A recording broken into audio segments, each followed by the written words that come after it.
but it's gonna continue on. And what do we want? We Justice. want justice for Brittany. Can I hear everybody say it? Justice for Brittany. Say it louder. Justice for Brittany. Say it like you mean it. Justice for Brittany. I love y'all.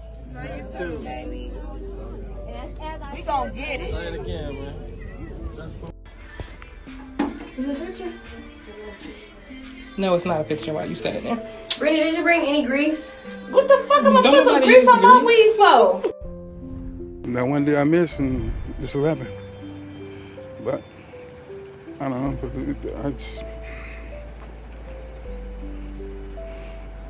Brittany Booker's dad is overcome with emotion. He says losing his daughter is a pain he's never felt. What can I say? I lost my kid. The 30-year-old mom of 6 was found dead in Racine on Sunday. Police say she had multiple injuries, including a gunshot wound to the head. Do you feel like police failed you? They did fail me. They did fail me. I don't feel like they did fail me. Leonard Larry says Racine police didn't offer his daughter any protection or assistance, and that's why this crowd is here. That violence in our community will not be tolerated. To remember who they lost. But hold on, 'cause better days are coming. Man. It's a tough one. It's tough. Family and friends at a vigil for Brittany, wrapping their arms around each other with tears in their eyes. It's just sad, man. It's sad, for real. They released balloons, but will hold on to Brittany. She's touched everybody in her own way. Forever. She was one of a kind. She was 30, a mother of 6, and everyone who knew her said she put others before herself. But on a spring morning in Racine, Wisconsin, the help she gave a friend cost her everything.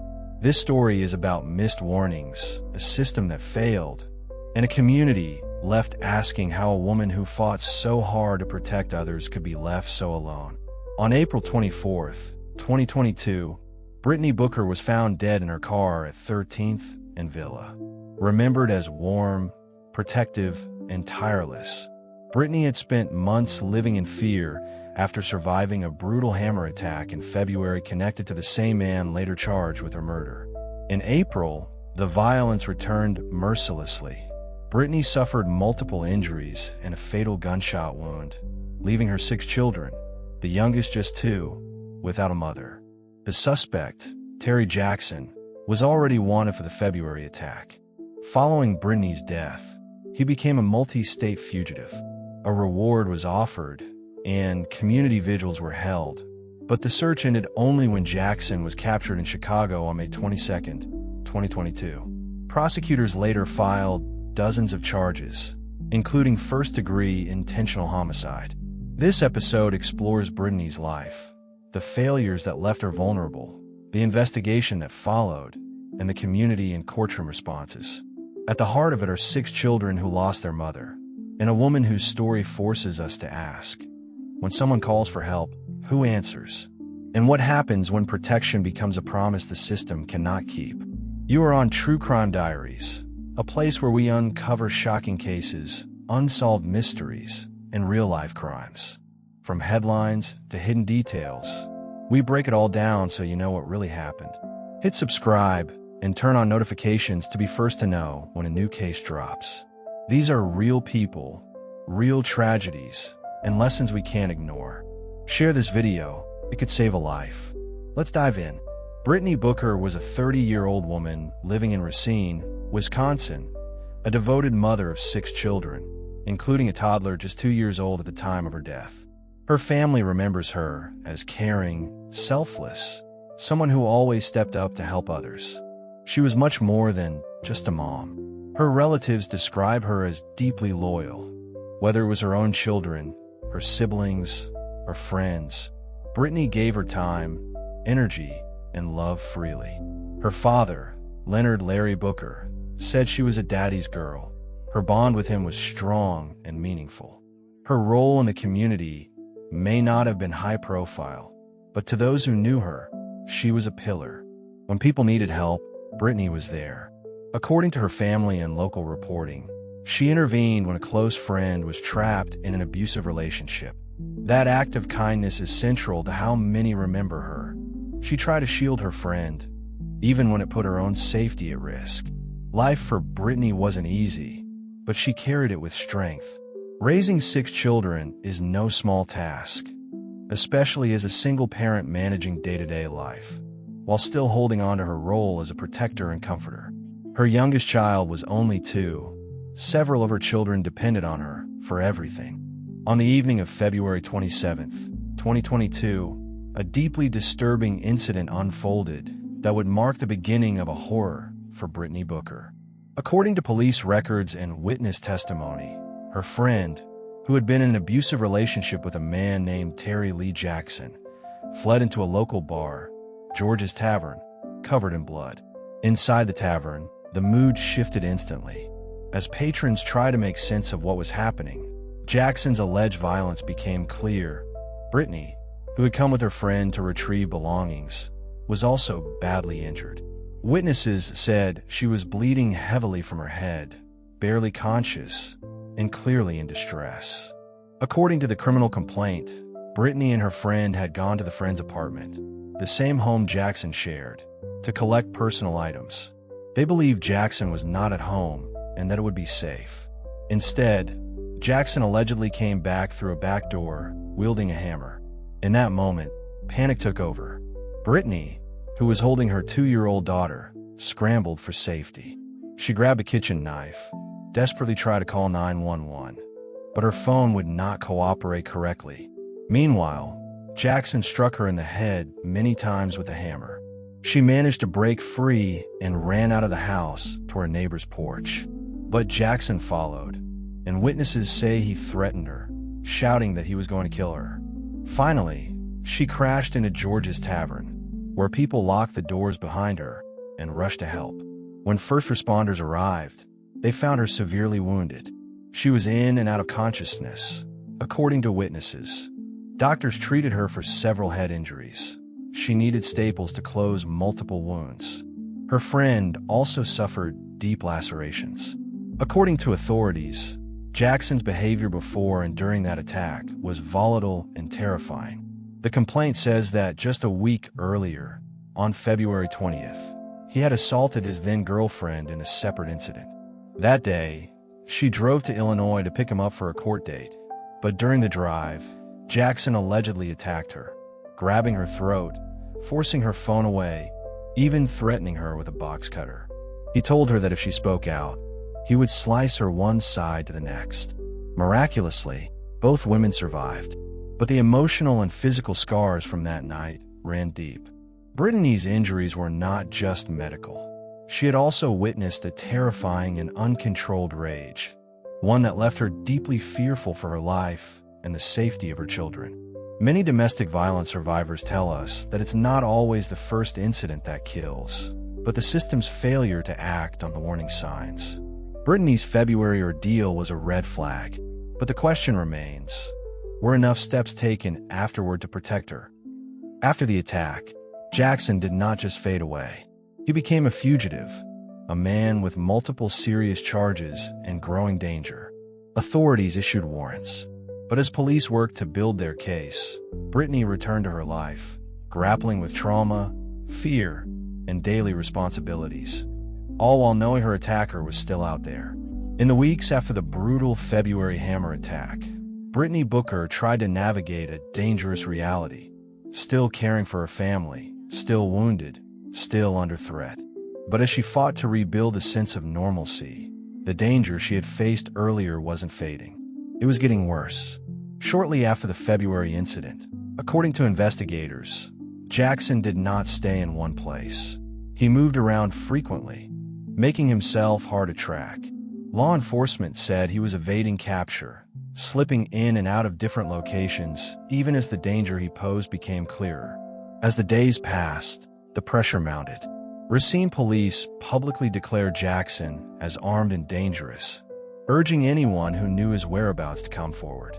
They also asked people not to approach him if spotted. Meanwhile, Crime Stoppers and local authorities offered a reward to help catch him. That reward would later increase. a sign of just how serious the hunt had become. For Brittany, the fear was constant.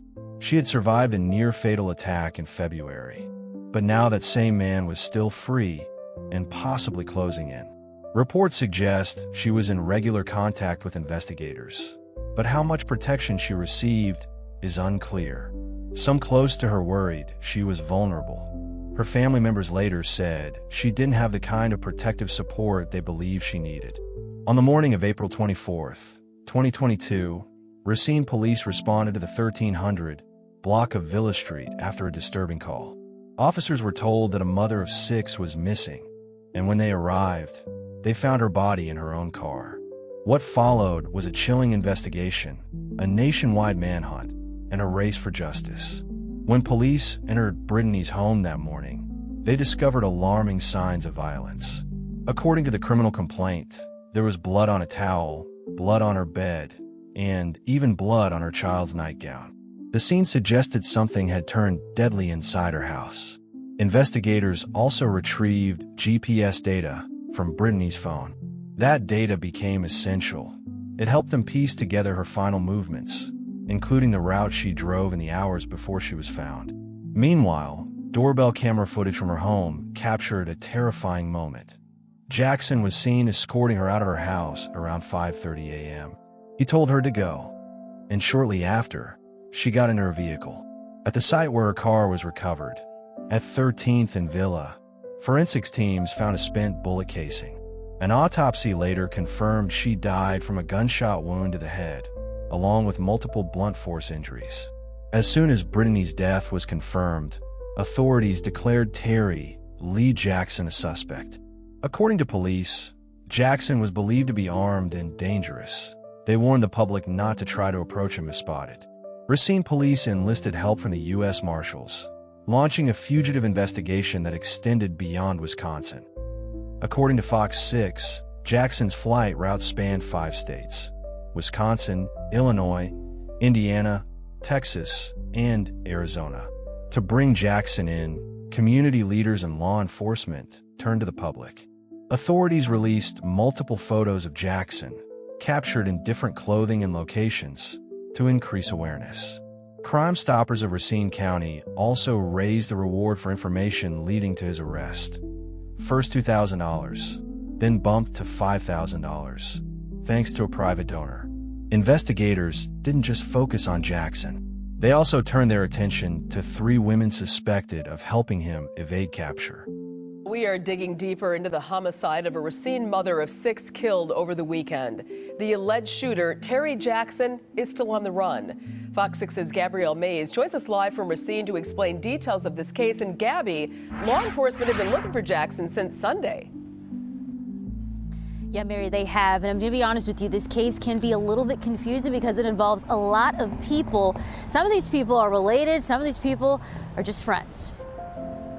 Prosecutors say Brittany Booker is one of the 2 women Terry Jackson beat with a hammer multiple times in the head on February 27th. Police say that encounter almost killed Booker. Nearly 2 months after the alleged hammer attack, police found Booker dead inside her car Sunday with multiple injuries and a gunshot wound to her head. State of Wisconsin versus Alicia K. Sykes. These 3 women, Alicia Sykes, Carmelita Walker, and Diamond Hood, are accused of helping and letting Jackson, a felon, stay at their homes. She assisted in driving a person wanted by the police for a violent offense all the way to Texas. Investigators say Sykes told them Jackson is her cousin, and he called her and asked her for a ride to Texas shortly after the February incident. Police say in early March, Sykes and Walker hopped in the car, traveled from Racine to Chicago, picked up Jackson, then dropped him off in Texas. Sykes told police Jackson returned to Racine shortly after being dropped off in Texas. Officers say Sykes, Walker, and Hood let Jackson stay in their homes. Court documents say Hood and Jackson had a relationship, and Hood admitted to law enforcement she knew Jackson assaulted Booker with a hammer. Hood also told officials she let Jackson use her SUV and stay at her home. Court documents say Jackson used Hood's SUV in the alleged hammer attack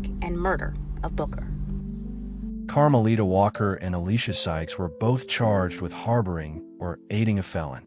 According to court documents, they drove Jackson to Texas following the deadly attack, despite knowing about his violent past. Diamond Hood, another woman connected to Jackson, was also arrested. Police say she had a romantic relationship with him and allowed him to stay in her home in the days before Brittany's death. On the morning of April 24th, Jackson allegedly used her car to drive to Brittany's house. Jackson was captured on May 22, 2022, in a Chicago home. According to reports, officers observed him holding a firearm in a window during a brief standoff before he surrendered. In court, prosecutors charged him with 23 felony counts. The most serious charge, first-degree intentional homicide. Additional charges included kidnapping, possession of a firearm by a felon, bail jumping, intimidation, and several others tied to the February attack. His bond was set at $10 million.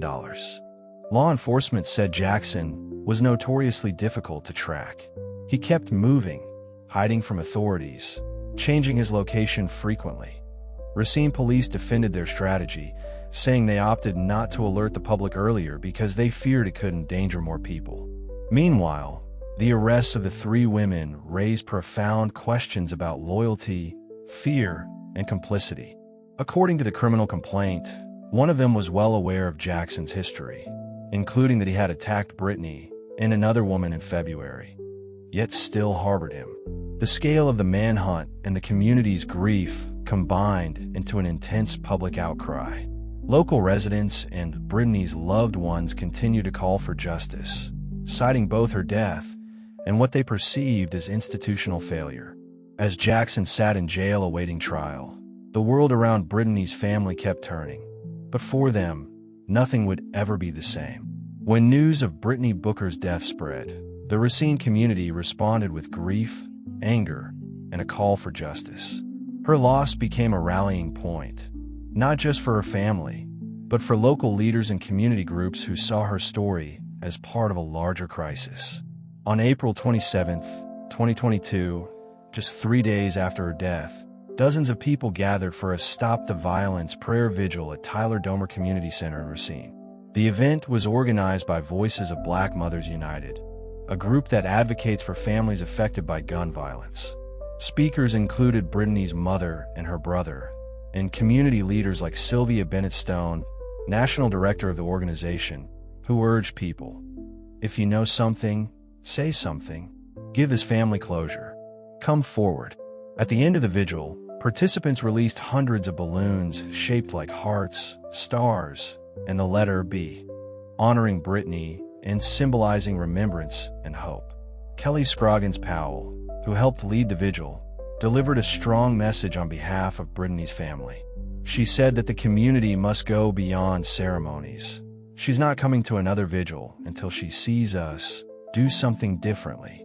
Almost immediately, grassroots support emerged to help Brittany's children. Yogi Edwards, a longtime neighbor, set up a Cash App fundraiser to collect money for them. By the next morning, the donations had grown to tens of thousands of dollars. The community's generosity showed how deeply many cared, not just about a victim, but about the 6 children left behind. In July 2023, Terry Jackson made headlines in court when he asked to represent himself. A judge denied his request, saying Jackson lacked the tools and legal knowledge needed for such a serious case. He continues to face 23 felony counts, including first-degree intentional homicide, kidnapping, and weapons charges. The bond was set extremely high, reflecting the severity of the accusations. During the vigil, community leaders didn't just mourn Brittany, they challenged Racine to act. Several made clear that this tragedy could be a turning point for how violence, especially against Black mothers, is addressed. There was widespread sentiment that Brittany's killing exposed deeper failures, not just in policing, but in how society supports survivors of domestic violence. Some in the community questioned how much support Brittany had really received after the February attack, and whether more could have been done to prevent April's tragedy. As the legal battle moves forward, Brittany Booker's memory continues to galvanize her community. Her death has sparked not only sorrow and outrage, but a demand for real systems change. Brittany Booker's death was not just an isolated tragedy.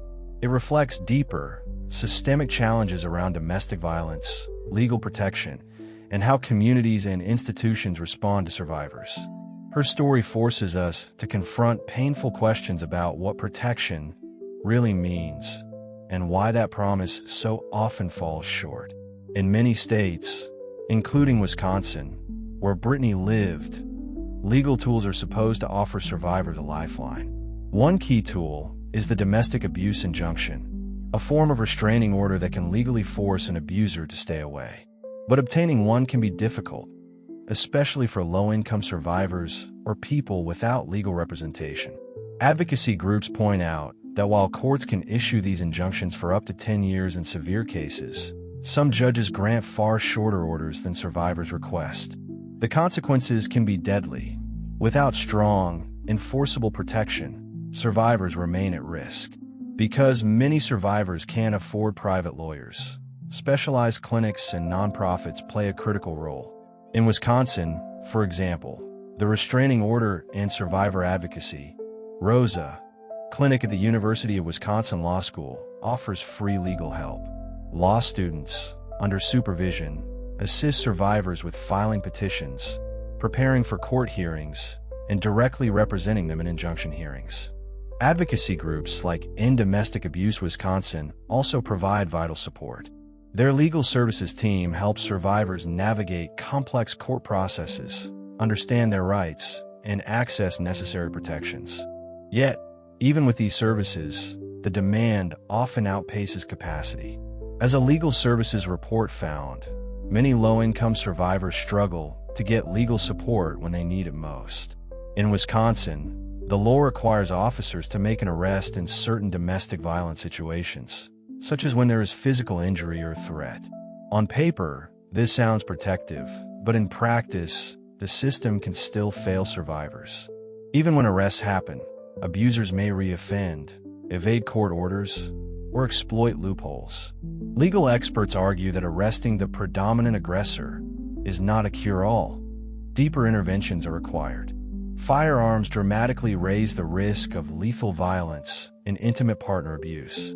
Many protective orders in Wisconsin automatically include firearm prohibitions for the abuser. Still, gun access remains a contentious and dangerous issue.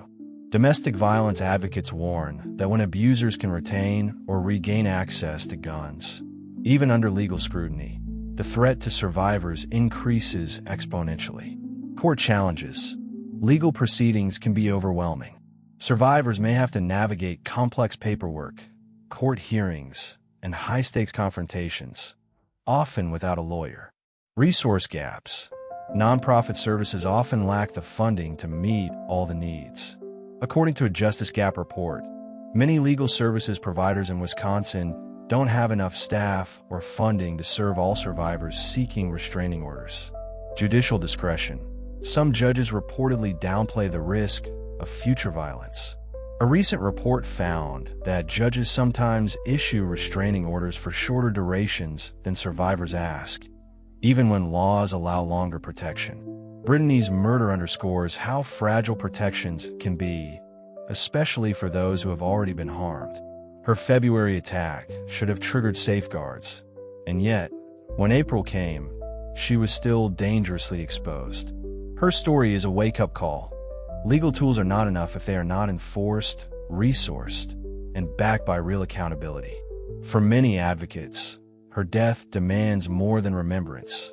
It demands reform.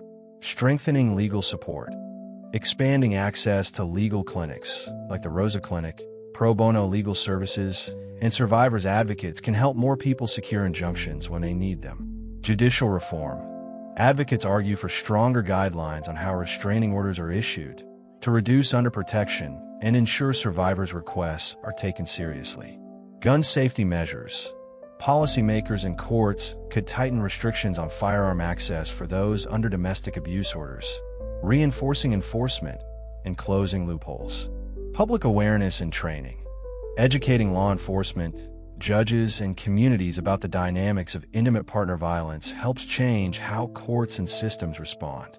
Brittany's life was cut tragically short, but her legacy may help spark change. Brittany Booker's life ended much too soon, but her memory has become a powerful spark. In the days after her death, the people of Racine came together not only to mourn but to demand change. Brittany was more than a victim. She was a mother, a friend, a protector. In her memory, we do not just grieve, we commit. We commit to speaking up, to caring for one another, and to building a world where love doesn't end in violence. Her children, and all of us, deserve that. Rest in peace, Brittany Booker. That's a wrap on today's case. But the story doesn't stop here. There are countless voices still unheard, stories still in the shadows, and truths still waiting to be uncovered. Here at True Crime Diaries, we're dedicated to digging deep, exposing the facts, honoring the victims, and keeping their memories alive. Hit subscribe, like this video, turn on notifications so you're always first to know when a new case drops. Thank you for watching. See you on the next one.